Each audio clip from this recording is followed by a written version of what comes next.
Hamas is reviewing an Israeli proposed ceasefire in Gaza Tuesday that would see 10 hostages released in exchange for hundreds of Palestinian prisoners and detainees.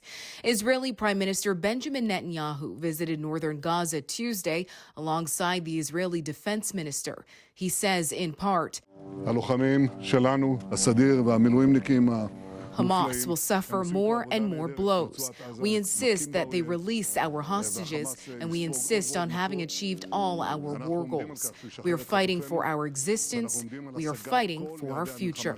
During the visit, Netanyahu received a security review from regional commanders on the military's efforts to free the hostages and defeat Hamas in Gaza, as the Israeli Prime Minister faces pressure from hostage families and a growing number of military reservists to reach a deal.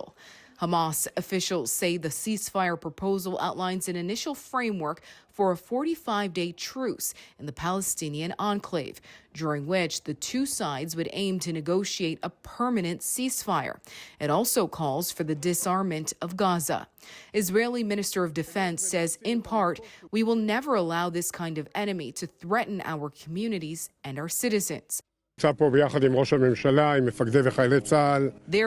operation that is currently taking place is pressuring Hamas to first release the hostages, and the more it persists in its refusal, the more we will intensify the blows. It will suffer until it is defeated, and all the hostages are returned. It comes following a weekend of deadly Israeli strikes across Gaza, where at least 17 Palestinians were killed and 69 wounded, according to Gaza's health ministry. If there was equipment, we would have maybe rescued 80% of those alive from under the rubble. Here we see people digging through mounds of rubble in the aftermath of Israeli strikes to find loved ones buried underneath.